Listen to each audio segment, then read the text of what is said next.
হাঁটুর ব্যথা বিভিন্ন কারণে হয়। আমরা যে ব্যায়াম করি এই সব ব্যায়াম কিন্তু সব হাঁটুর ব্যথার জন্যে কিন্তু না। আপনার ধরুন লাগলো হাঁটুতে, সেই সময় কিন্তু আপনি কোনো ব্যায়াম করবেন না। তখন আপনি হাঁটুতে বরফ সেঁক দেখবেন।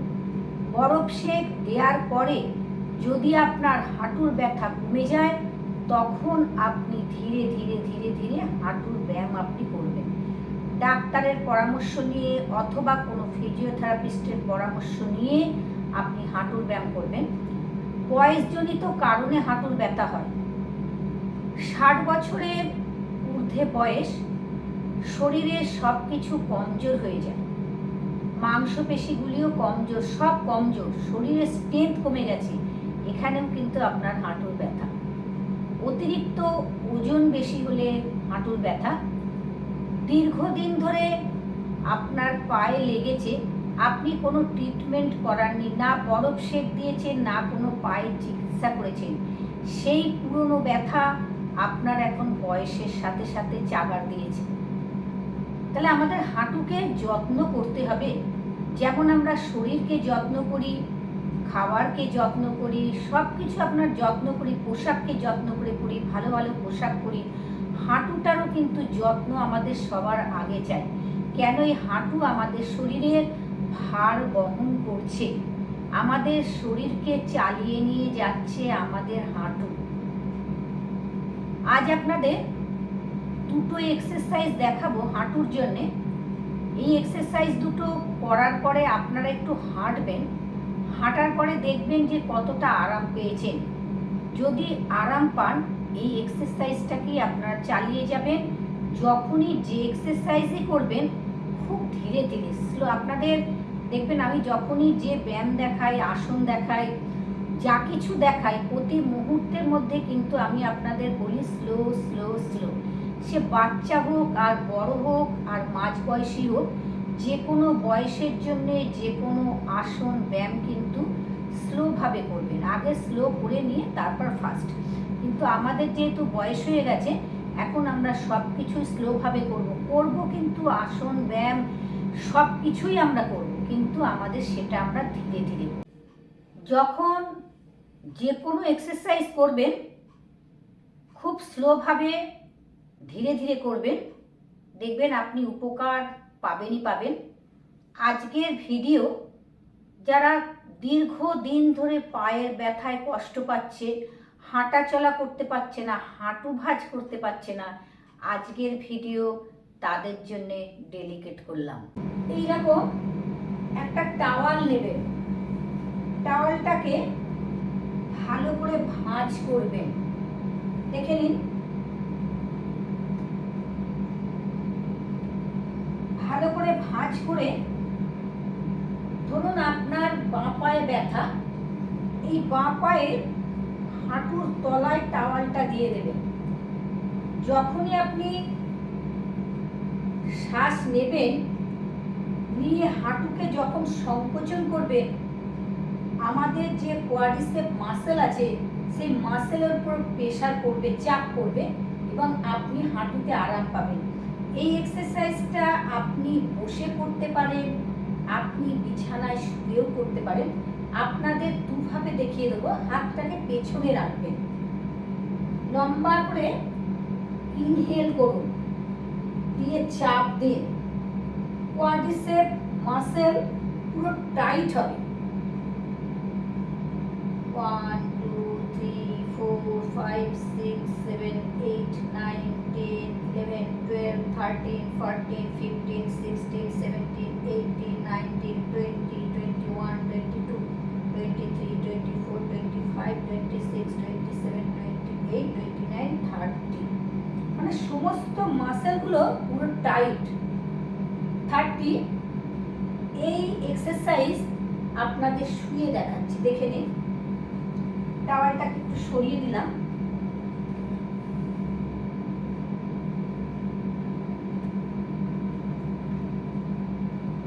জোরে চাপ দেবেন, সংকোচন করুন, লম্বা করে ইনহেল,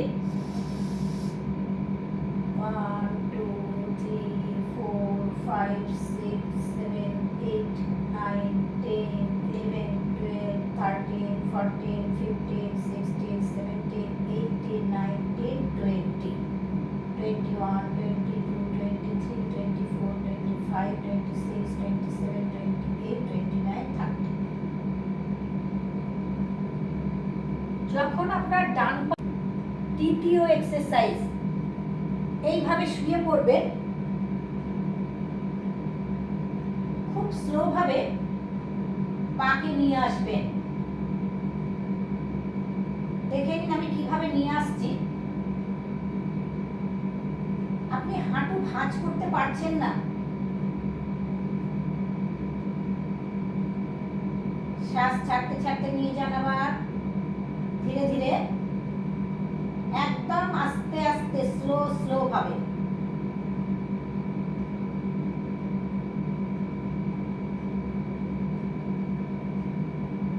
আপনার যদি ডান পায়ে ব্যথা হয়, ডান পাও ঠিক এইভাবেই নিয়ে আসবেন।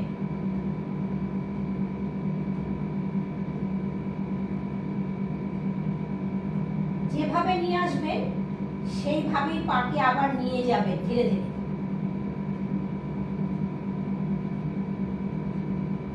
এতে আপনার পায়ের যে মাসেল আছে, এই মাসেলগুলো অ্যাক্টিভেট হবে, ব্লাড সার্কুলেশন ঠিক হবে। আবার বাঁ পায়ে চলে আসুন, ধীরে ধীরে স্লো ভাবে নিয়ে আসুন।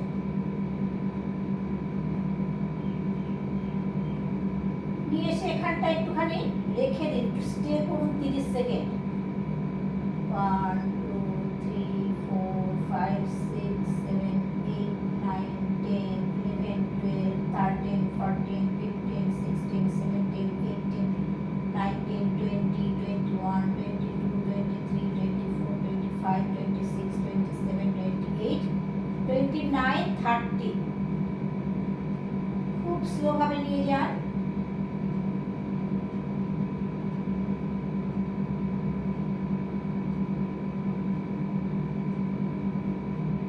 ডান পাটাও নিয়ে আসুন ওইভাবে স্লো ভাবে। এখন হাঁটুর সমস্যা প্রত্যেকে এই ছোট ছোট এক্সারসাইজ গুলো যদি করতে পারেন, এর উপকার বৃহৎ উপকার। মানে এখানে যেমন আমাদের মাসেল গুলো অ্যাক্টিভেট হচ্ছে, সাথে সাথে ব্লাড সার্কুলেশন ঠিক হচ্ছে। পাকে রেখে দিন এইভাবে, পায়ের পাতাকে চাপ দিন বিছানায়। 1 2 3 4 5 6 7 8 9 10 11 12 13 14 15 16 17 18 19 20 21 22 23 24 25 26 27 28 29 30 আস্তে আস্তে করে নিয়ে যান পাকে, গিয়ে জায়গায় রাখুন। বাঁ পাকে আবার এই স্লো ভাবে নিয়ে আসুন, খুব ধীরে ধীরে নিয়ে আসবেন। নিয়ে আসার পর এই দুটো হাত হাঁটুর তলায় রাখুন, ঠিক এই জায়গায় রেখে ধীরে ধীরে পাকে একটু চাপ দিন। আপনার সামর্থ্য অনুযায়ী করবেন, আপনি যতটা আনতে পারবেন ততটাই করবেন। 1 2 3 4 5 6 7 8 9 10 11 12 13 14 15 16 17 18 19 20 21 22 23 24 25 26 27 28 29 30 খুব ধীরে ধীরে দুটো হাতকে পাশে রেখে পাকে নামিয়ে দিন, খুব আস্তে আস্তে। অথবা আপনি এইভাবে হাত পাটাকে এইভাবে ধরেও আপনি ধীরে ধীরে নামাতে পারেন। আপনার সুবিধে মতন আপনি সবসময় করবেন, যেটাতে আপনি আরাম পাবেন আপনি সেটাই করবেন। আস্তে করে আমি কত স্লো ভাবে পাকে নামিয়ে দিচ্ছি। ডান পা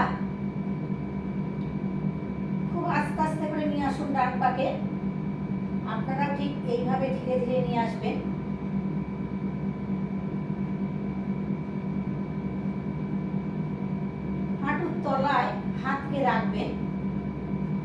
পাকে ভাঁজ করবেন। 1 2 3 4 5 6 7 8 9 10 11 12 13 14 15 16 17 18 19 20 21 22 23 24 25 26 27 28 29 30 পাকে নামিয়ে দিন। দেখুন আমি কত স্লো ভাবে দেখাচ্ছি আপনাদের। হাত দুটোকে পাশে রাখুন, ধীরে ধীরে পাকে জায়গায় নিয়ে যান।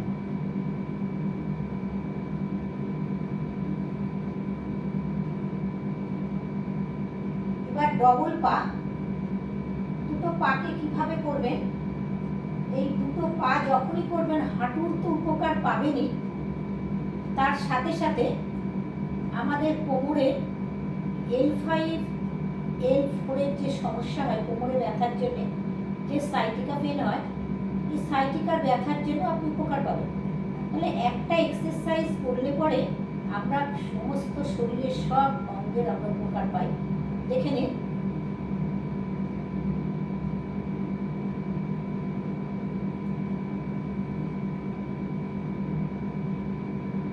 ডান পাকে ভাঁজ করলেন, ধীরে ধীরে বাঁ পাকে ভাঁজ করলেন,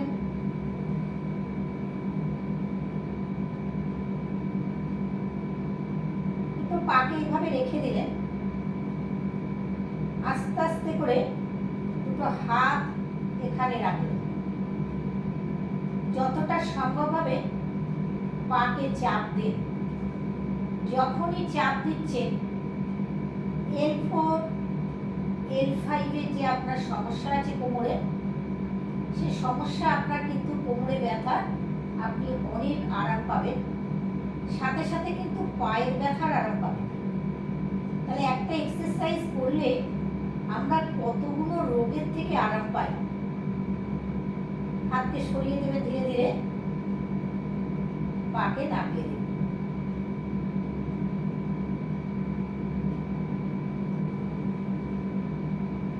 এই এক্সারসাইজগুলো আপনারা প্রতিদিন করবেন, দিনে 2-3 বার করে করবেন। এতে আপনি পায়ের খুব উপকার পাবেন, হাঁটতে পারবেন ভালোভাবে। একটু বিশ্রাম নেবেন।